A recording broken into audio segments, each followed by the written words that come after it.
At the dawn of the Pacific War, the Lockheed P-38 Lightning was supposed to be unbeatable. It was faster, heavier, long-ranged, and packed more firepower than anything Japan could field. American engineers trusted the data. Commanders trusted the doctrine. On paper, the P-38 should have ruled the sky. Yet over New Guinea and the Solomon Islands, American pilots were dying at an alarming rate.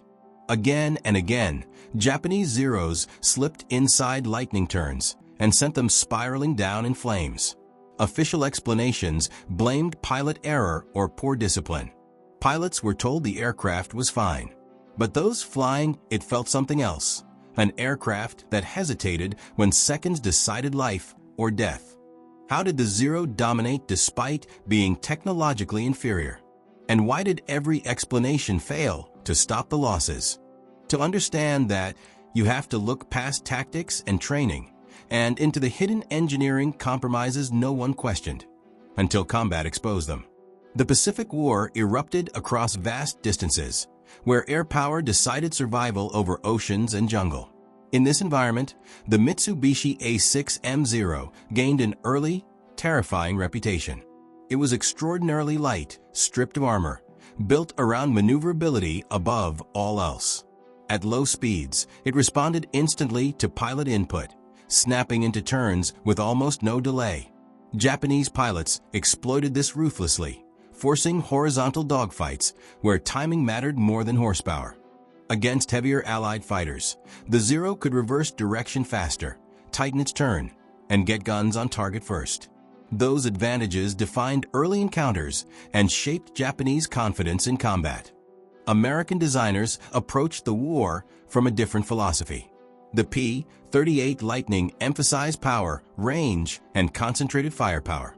Twin engines promised reliability over water, while heavy armament allowed pilots to destroy bombers and fighters alike. In factory tests, the aircraft met expectations. Control systems operated within tolerance, and engineers trusted measured performance over subjective feel. Doctrine reinforced that confidence. Pilots were trained to fight vertically, using speed and altitude instead of turning. Numbers, charts, and simulations suggested success. What those tests could not reproduce was prolonged, low-speed combat against an enemy designed specifically to exploit minute delays in control response. Combat shattered those assumptions almost immediately. In real engagements, pilots reported the same unsettling sensation. During aggressive maneuvers, the aircraft felt rigid, slow to answer, as if moving through resistance. Small disadvantages multiplied inside a dogfight. A delayed roll meant losing position. Losing position meant exposing a tail. Exposed tails meant death. Pilots followed doctrine, yet still found themselves baited into turns they could not escape. The problem was subtle, not catastrophic, and therefore deadly. Nothing appeared broken. Inspections passed. The aircraft was officially sound, even as losses mounted and confidence eroded mission by mission. Reports repeated endlessly across squadrons. Hidden beneath panels and pulleys was a flaw no chart highlighted. The P-38's aileron control cables carried a small amount of slack, allowed by factory specifications. On paper, it was harmless. In practice, it introduced a delay between stick movement and control response. At high speed, the effect vanished. At low speed, during violent turns, it became lethal. Mechanics could feel it by hand, even if instruments ignored it. Like loose steering at highway speed, the aircraft responded eventually, just not immediately. That difference, measured in fractions of an inch, translated into lost milliseconds when pilots needed them most. This invisible compromise explained the growing paradox. Engineers saw compliance, pilots felt hesitation, and doctrine blamed human error.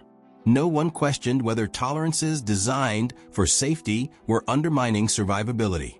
The manuals accepted delay as normal. Combat did not. Each engagement punished the same flaw again and again. The solution would not come from redesigns or new aircraft, but from someone close enough to touch the problem directly. In the heat, noise, and exhaustion of a Pacific airfield, observation mattered more than authority. And that is where the story turns away from theory and toward a single, reckless act, alone together.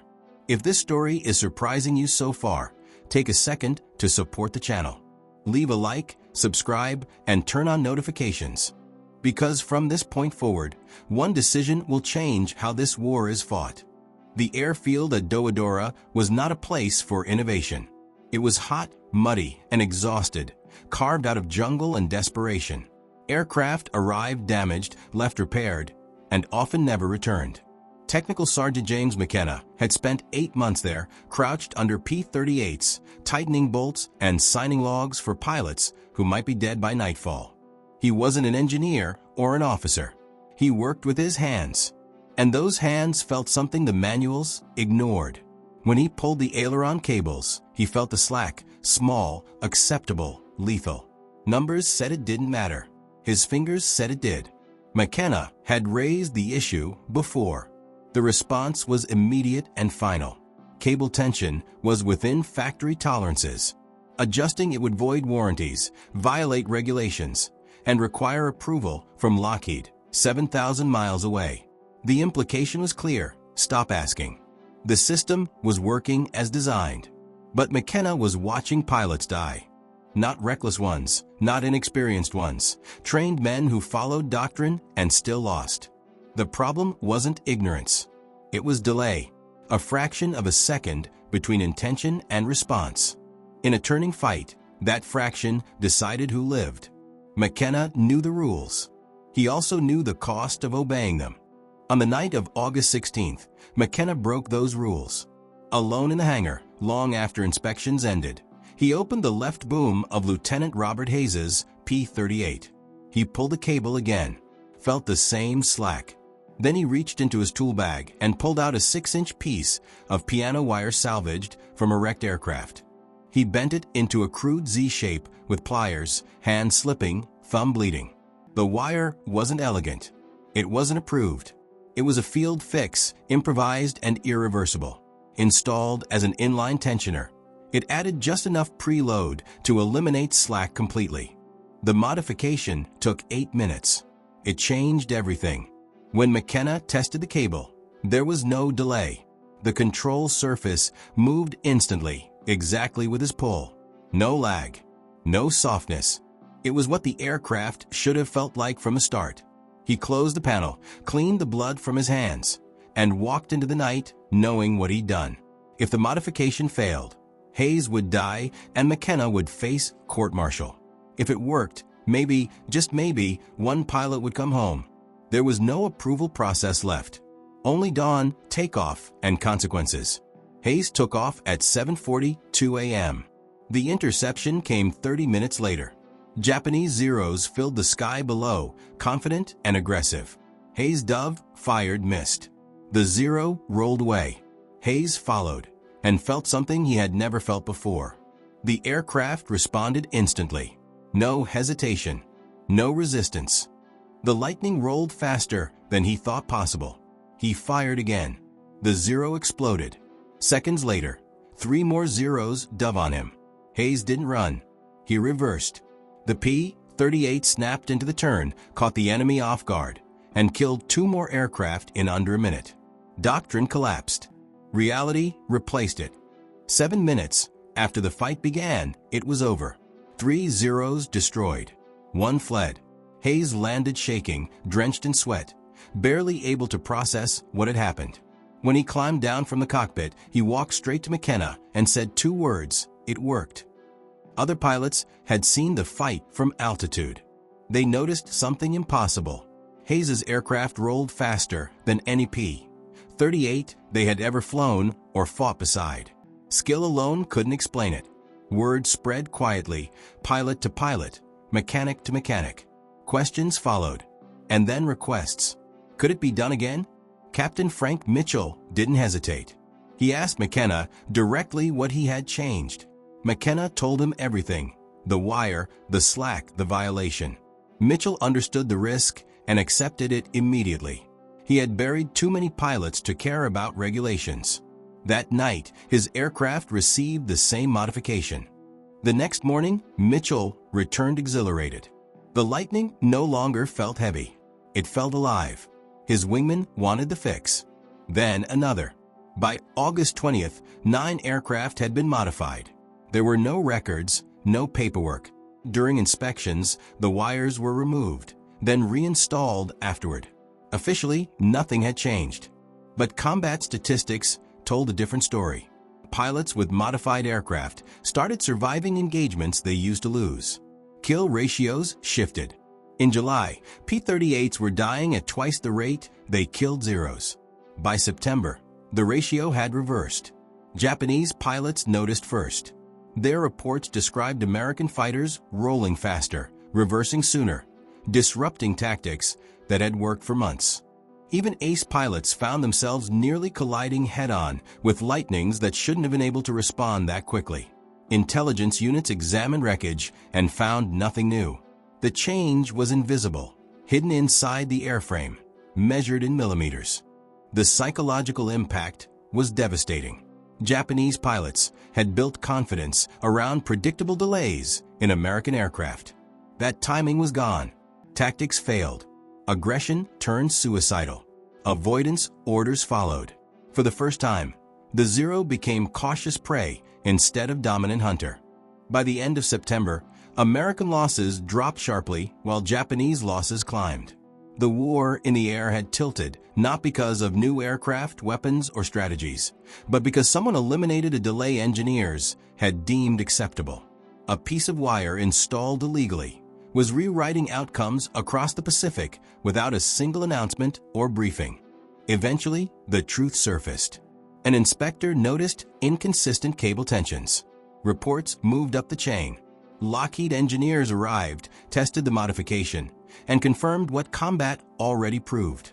It was safe. It was effective. It should have existed from the beginning. The improvement was quietly integrated into later P-38 models. No punishment followed. No credit was given. James McKenna's name never entered official records. But pilots lived. And in war, survival is the only metric that matters. One mechanic's stupid idea didn't just save lives. It exposed how close victory can be to the smallest ignored detail. The story of the P-38 in the Pacific does not end with a new model or a celebrated redesign. It ends with a realization that nearly invisible flaws can shape entire campaigns. A fraction of an inch of slack, tolerated by manuals and ignored by doctrine, dictated who survived a turning fight. Engineers trusted specifications. Commanders trusted training. Combat exposed something colder. Survival depends on response, not intention. War punishes certainty. The P-38 was not failing because pilots lacked skill or courage. It was failing because hierarchy discouraged questioning assumptions once they were written down. Regulations existed to ensure safety and uniformity. But in the air over New Guinea, those same rules quietly became lethal. The battlefield revealed what paperwork could not. When reality diverged from doctrine, adaptation, not obedience, became the difference between life and death. James McKenna never designed an aircraft, never ran simulations, never chaired a committee. He listened, touched, observed. His innovation did not come from theory, but from proximity to the problem. That is where many wartime breakthroughs are born, on the margins, far from headquarters, in the hands of people with the least authority and the most exposure to consequences. Innovation in war is rarely elegant. It is urgent, improvised, and often unauthorized. The piano wire tensioner did more than improve roll rate. It restored confidence. Pilots who had expected hesitation felt immediate response. That psychological shift mattered as much as the mechanical one. Confidence breeds aggression. Aggression seizes initiative. Initiative wins engagements. By the time engineers approved similar changes, the outcome was already visible in kill ratios and survival rates. The field had corrected what design philosophy had missed. Sometimes, wars are not won by superior machines, new doctrines, or revolutionary weapons.